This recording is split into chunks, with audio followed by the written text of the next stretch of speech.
In the early 4th century, the Roman Empire stood at a crossroads. Political fragmentation, theological discord, and a fractured populace threatened the empire's stability. Constantine the Great, a shrewd and ambitious ruler, recognized an opportunity amidst the chaos. While history often paints him as a visionary leader who embraced Christianity out of personal conviction, a closer look reveals a calculated strategy. Religion would become a political tool, unifying an empire on the brink of collapse. And at the heart of this grand design stood the Council of Nicaea, a pivotal moment not of divine inspiration, but of calculated statecraft.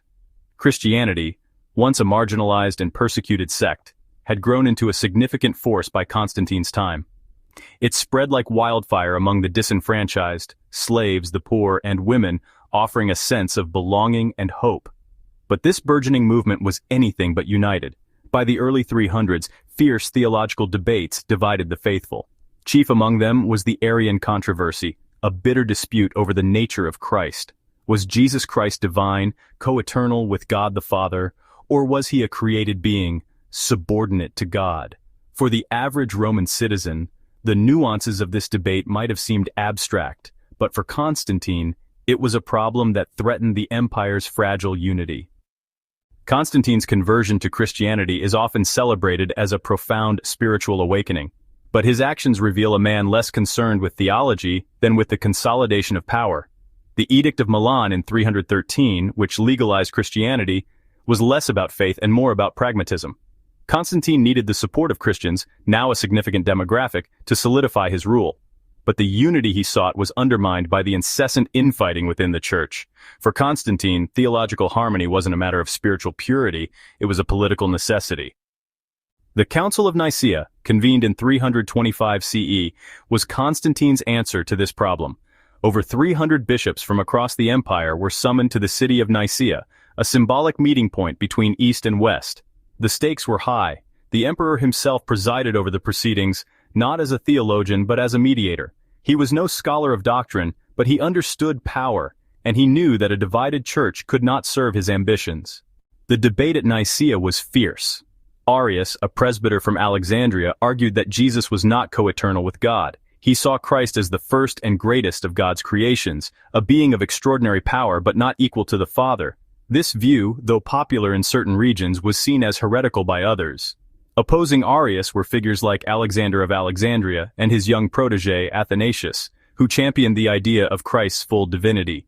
The arguments were not just theological, they were political. Behind every bishop stood a faction, a community, and often a local government, whose stability depended on religious unity. Constantine's role was not to settle the theological dispute himself, but to ensure an outcome that would strengthen the empire. His primary concern was the preservation of unity, not the pursuit of truth. When the council ultimately condemned Arianism and produced the Nicene Creed, a statement of faith affirming Christ's divinity and equality with the Father, it was as much a political victory as a theological one. The creed was designed not only to define orthodoxy but to marginalize dissenters, forcing them to either conform or be excluded from the church, and by extension, from imperial favor. But the Council of Nicaea was not merely about resolving a theological debate. It was a demonstration of Constantine's authority over the church. By convening and presiding over the council, the emperor positioned himself as the ultimate arbiter of religious matters. In doing so, he blurred the line between church and state, creating a model of imperial Christianity that would define the next millennium. The Nicene Creed, though celebrated as a triumph of Christian orthodoxy, also marked the beginning of a new era of suppression. Those who refused to accept its conclusions were labeled heretics and faced exile or worse. Arius himself was exiled, and his teachings were officially condemned. The unity Constantine sought came at a cost: the suppression of dissenting voices and the entrenchment of a hierarchical church structure aligned with imperial power. The Council of Nicaea is often remembered as a pivotal moment in Christian history, but it is equally a testament to the power of political manipulation. Constantine's true genius lay in his ability to co-opt religion for his own ends, transforming Christianity from a persecuted faith into the ideological glue that held the empire together. It was not theology that triumphed at Nicaea, it was politics. And the consequences of this marriage between church and state would reverberate throughout history, shaping not only the course of Christianity, but the very foundations of Western civilization. After the Council of Nicaea, the political motives behind Constantine's actions became even clearer. While the Nicene Creed established a semblance of unity, it did not silence dissent. The theological disputes continued to fester, and Arianism, far from disappearing, gained traction in certain parts of the empire. Constantine's willingness to pivot and adjust his stance revealed his true objective: maintaining control over the empire, even if it meant compromising on the very unity he claimed to seek. Arianism found support among influential figures, including members of Constantine's court and key political allies. The emperor, ever the pragmatist, began to shift his position. He allowed Arius to return from exile and even pressured bishops to reinstate him. This move was not born of theological conviction, but of political calculation. Constantine understood that suppressing Arianism outright could alienate significant portions of the empire, particularly in the East, where Arian sympathies were strong. For Constantine, theology was a tool, and its utility lay in its ability to serve the empire. The emperor's personal involvement in religious matters went beyond theological disputes. He understood the symbolic power of aligning himself with the church. Constantine lavishly funded the construction of churches, including the Grand Basilica in Rome and the Church of the Holy Sepulchre in Jerusalem. These monumental structures were not just places of worship, they were statements of imperial authority, blending the sacred with the political. By positioning himself as the protector and patron of Christianity, Constantine reinforced his image as a divinely chosen ruler, bridging the gap between earthly power and divine mandate. However, Constantine's manipulation of Christianity extended beyond its public displays. The emperor's embrace of the faith was far from wholehearted. While he favored Christianity for its political utility, he also retained elements of his pagan past. Constantine continued to use the title Pontifex Maximus, the high priest of Roman pagan religion, and he never fully renounced his worship of Sol Invictus, the unconquered sun. The Sunday worship day, which aligned with the veneration of Sol, became a unifying factor for Christians and pagans alike. This syncretism was not a matter of personal faith, but of pragmatism. Constantine's strategy was to merge religious traditions to create a cohesive cultural identity, one that would transcend theological differences and reinforce the empire's stability. This duality in Constantine's approach created a precedent that would shape Christianity for centuries to come. By embedding the church within the framework of imperial power, Constantine set the stage for a religion that was both spiritual and political. The church became an arm of the state, its leaders reliant on imperial favor, its doctrines shaped as much by political necessity as by theological inquiry. This fusion of church and state would lead to the consolidation of ecclesiastical authority, but it would also sow the seeds of corruption and abuse. The aftermath of Nicaea also exposed the fragility of Constantine's religious policy. While the emperor sought unity, his meddling often exacerbated divisions. The promotion of orthodoxy through imperial decree alienated dissenters, leading to schisms that would persist for centuries. The very act of defining orthodoxy created a rigid framework that left little room for alternative interpretations of Christianity.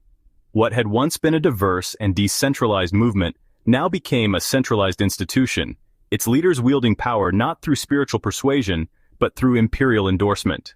For the average Christian in the 4th century, these changes were profound. The church, once a refuge for the marginalized, became a hierarchical institution. Bishops, once local leaders, now wielded immense power, their authority sanctioned by the emperor himself. The faith that had thrived on the margins of society was now entangled with the machinery of the state, its leaders more often politicians than pastors. This entanglement of church and state reached its zenith under Constantine's successors. His sons continued to use Christianity as a tool for political consolidation, while the church's growing wealth and influence made it a powerful force in its own right. The once persecuted faith now wielded the power to persecute, as heretics and dissenters found themselves at the mercy of imperial decrees. The church, now inseparable from the state, became a symbol not of spiritual purity but of political ambition.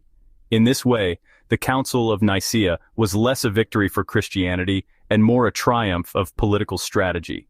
As Constantine's reign continued, the implications of his religious policies began to ripple through the empire. What he had started at Nicaea was not a definitive resolution to the theological turmoil, but the opening salvo in a centuries-long battle over who would control the narrative of Christianity. The emperor had introduced a dangerous precedent that theology could be shaped and reshaped at the whim of political power. This precedent would not only haunt the church but define its role within society for generations to come. By entangling the church with the state, Constantine ensured that religious disputes would no longer remain private or purely spiritual matters. They became matters of state, and dissent became not just a religious offense but a political one. This transformation marked a profound shift in the dynamics of power. No longer was the church a persecuted minority operating in the shadows. It had become an institution of immense influence, capable of shaping laws, persecuting dissenters, and consolidating authority across the empire. But with this newfound power came a price: the church's dependence on imperial favor. This dependency became evident in the years following Constantine's death in 337 CE. The council's legacy, then, was not unity but division. By defining orthodoxy, Nicea also defined heresy. Arians, once prominent figures in the church, now found themselves on the margins, their teachings condemned, their leaders exiled. Yet Arianism persisted, thriving in regions where imperial control was weaker or where local leaders sympathized with its teachings. This persistence highlighted the limitations of Constantine's approach. Political power could enforce doctrine, but it could not erase dissent. For the ordinary believers, the transformation of Christianity into a state religion was a double-edged sword. On the one hand, the faith they had embraced in secret was now publicly celebrated. Persecution gave way to patronage, and churches sprang up across the empire, funded by imperial coffers. But on the other hand, the church's entanglement with the state brought new challenges. Heresy hunts, power struggles, and political intrigues overshadowed the spiritual message that had drawn so many to the faith in the first place. This shift also altered the way Christianity was practiced and understood. What had once been a decentralized grassroots movement became a highly organized institution. Doctrine was no longer debated in small gatherings of believers. It was decided at councils presided over by emperors. The diversity of early Christianity, with its myriad interpretations and practices, gave way to a rigid orthodoxy, enforced by the twin powers of church and state. Yet even as the church grew in power, it remained vulnerable to the whims of imperial politics. Successive emperors used the church to further their own agendas, manipulating theology to consolidate their rule. The faith that had once resisted the might of Rome now found itself complicit in its machinations. This complicity would have far-reaching consequences, not just for the church, but for the empire itself. Constantine's vision of a unified church serving a unified empire was never fully realized. The theological disputes he sought to resolve at Nicaea continued to simmer, breaking out into open conflict time and again, but his legacy was undeniable. He had transformed Christianity from a persecuted sect into an imperial institution, forever changing the relationship between faith and power. The Council of Nicaea was not the culmination of this transformation, but its beginning, a moment when religion became inseparable from politics, and the church became both a servant of the state and a master of its own destiny. As the decades unfolded after the Council of Nicaea, the uneasy marriage between church and state deepened, and the consequences of Constantine's political maneuvering became even more apparent. The creed established at Nicaea was not a unifying resolution but a dividing line, casting one side as orthodox and the other as heretical. However, this division only amplified the theological battles now played out with imperial sponsorship on both sides. What had once been a relatively localized set of doctrinal disagreements became a sprawling battlefield where politics and faith intertwined inseparably. The most glaring example of this continued division was the persistence of Arianism despite its condemnation at Nicaea. Arian thought was far from eradicated. In fact, it thrived among certain influential groups, including Gothic and Germanic tribes and several Eastern bishops who enjoyed local and imperial support. Some rulers after Constantine, including his son Constantius II, openly favored Arian theology, reversing the Nicene Creed's condemnation and even persecuting those who adhered to it. The emperors who followed Constantine revealed how malleable orthodoxy could be, dictated less by theological rigor and more by the political leanings of the emperor on the throne. This flip-flopping of imperial policy revealed a profound reality. Christianity had become a weapon in the arsenal of political leaders. It was no longer a simple faith binding believers to God, but a means of consolidating power, enforcing conformity, and suppressing dissent. The very structure of the church, now modeled after the bureaucratic machinery of the Roman Empire, made it susceptible to these manipulations. Bishops were elevated to positions of immense power. their allegiance often shifting in accordance with imperial favor rather than doctrinal conviction. This politicization eroded the integrity of the Church in the eyes of many believers. What had been a source of spiritual hope for the oppressed now mirrored the very systems of oppression it had once defied. Church leaders became embroiled in court politics, lobbying for imperial endorsements, and suppressing their rivals. The persecution of heretics, once a hallmark of pagan Rome's suppression of Christianity, was now carried out by Christian leaders themselves. Heresy became a crime not just against the Church but against the state, punishable by exile, imprisonment, or death. The line between religious and political authority blurred to the point of non-existence. This dynamic was on full display in the reign of Theodosius I, who ascended to power in 379 CE. By this time, the cracks in Constantine's vision of unity were fully exposed. The Council of Nicaea had failed to end theological disputes, and subsequent councils had only added to the complexity. The Church was divided between Nicene Christians, Arians, and countless other factions, each claiming the mantle of truth. Theodosius sought to end this division once and for all. In 381 CE, he convened the First Council of Constantinople, reaffirming the Nicene Creed and declaring Nicene Christianity the official religion of the empire.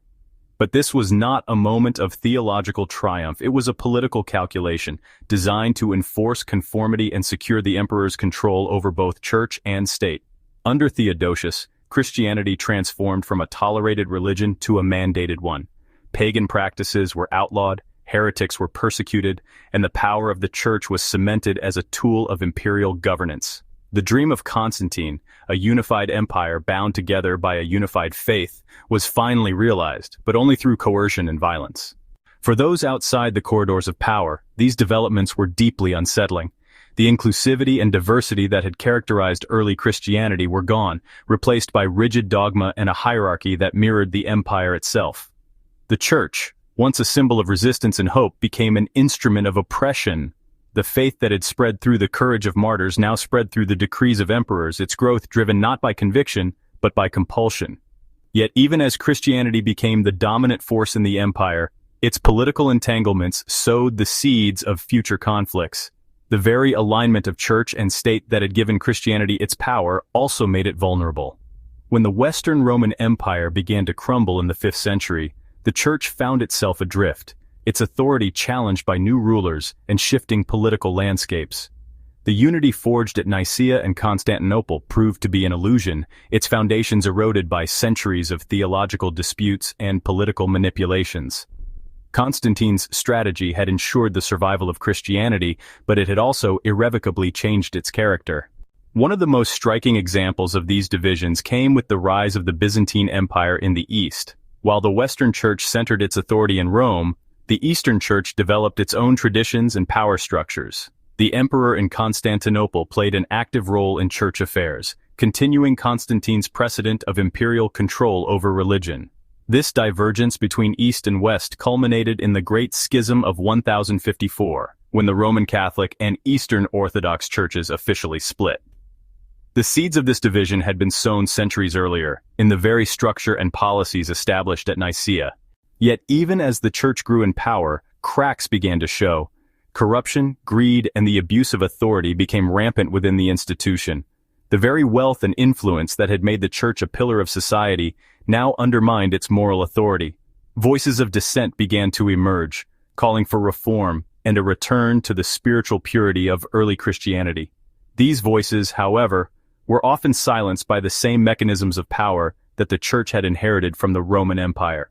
By the time the Protestant Reformation erupted in the 16th century, the legacy of Nicaea was clear. The Council had set the stage for the centralization of power within the Church, the suppression of dissent, and the intertwining of faith with politics. These dynamics, while instrumental in the Church's rise to dominance, also made it vulnerable to critique and rebellion. The Reformation was, in many ways, a response to the very system that Constantine had created, a system that prioritized unity and authority over diversity and dialogue. The Council of Nicaea, therefore, was not just a moment in history, but the beginning of a complex and often contradictory relationship between religion and power. It demonstrated the potential of faith as a unifying force, but also revealed the dangers of its co-optation by political interests. The Nicene Creed, while a testament to theological conviction, also became a tool of control, shaping not only the Church, but the entire trajectory of Western civilization. As history marched forward, the echoes of Nicaea could still be felt. The debates it sparked, the structures it established, and the precedents it set continued to influence the relationship between religion and society. Constantine's grand vision of a unified empire may have faded, but the world he helped create endured, a world where faith and power remain inextricably linked. The Council of Nicaea, often celebrated as a triumph of Christian unity, was, in reality, a testament to the interplay of power, politics, and religion. What began as a theological summit quickly revealed the practical ambitions of a ruler who saw the potential of faith not as a path to personal salvation, but as a mechanism to control and unify an empire on the brink of disintegration. Constantine's calculated maneuvering, cloaked in the guise of spiritual leadership, marked a turning point not only for Christianity, but for the entire framework of governance in the Western world. In the centuries that followed, the structures established at Nicaea became templates for how religion could be wielded as a tool of statecraft. The Church grew into an institution with unparalleled influence, shaping laws, enforcing morality, and even declaring wars. But this rise to power came with costs: corruption, division, and a loss of the spiritual purity that had once defined the early Christian movement. The faith that had flourished among the oppressed now found itself aligned with the oppressors, a shift that alienated many and led to the emergence of reformers and movements seeking to reclaim its original ideals. Even today, the legacy of Nicaea can be seen in the ongoing tension between religion and politics. The Council demonstrated the dangers of centralizing power within a religious institution and of intertwining faith with governance. It set a precedent for the use of theology as a means of control, a precedent that has been echoed throughout history, from the medieval papacy to modern political movements that seek to co-opt religious authority. Yet, for all its flaws, Nicaea also highlighted the enduring human desire for unity and meaning. The debates it sparked were not just about doctrine, they were about identity, community, and the search for truth in a world fraught with uncertainty. Even as the Council's political motives became clear, its theological debates continued to inspire and challenge believers, shaping the course of Christian thought for millennia. The Council of Nicaea serves as a powerful case study in the intersection of human ambition and belief. It reveals how religion, far from being a purely spiritual enterprise, has often been a reflection of earthly power dynamics. The Council's legacy challenges the notion of divine inspiration as the sole driver of religious history, instead offering a more nuanced view of faith as a human construct, shaped as much by politics and culture as by scripture and spirituality. Ultimately, the story of Nicaea is not just the story of a council or an empire. It is the story of humanity itself, with all its complexities, contradictions, and aspirations. It is a reminder that behind every creed, every institution, and every declaration of faith lies a web of human choices, motives, and consequences. And in understanding this, we are better equipped to grapple with the ongoing impact of religion on our world, questioning its role, its authority, and its place in shaping the societies we live in today. If you enjoy our content, we'd love your support. By joining one of our channel memberships, you help us continue creating videos like this one while gaining access to some amazing perks. As a member, you'll unlock exclusive content available only to supporters, earn loyalty badges to show off in comments and live chats, and enjoy priority responses to your comments, shoutouts, and more. The best part? Memberships start at just $2.99 a month, less than a cup of coffee. Even small contributions make a big difference for the PJ Bible TV team in covering production costs and delivering the content you love. And if you're not ready to become a channel member today but still want to support us, there are other ways to help. Engaging with our videos is a tremendous way to show your support. By taking just a few moments to like the video, share it with friends, family, or on social media, and leave a comment, you're telling the YouTube algorithm to share our content with more people. Your support, no matter how you choose to show it, means the world to us. Thank you for being part of the PJ Bible TV community.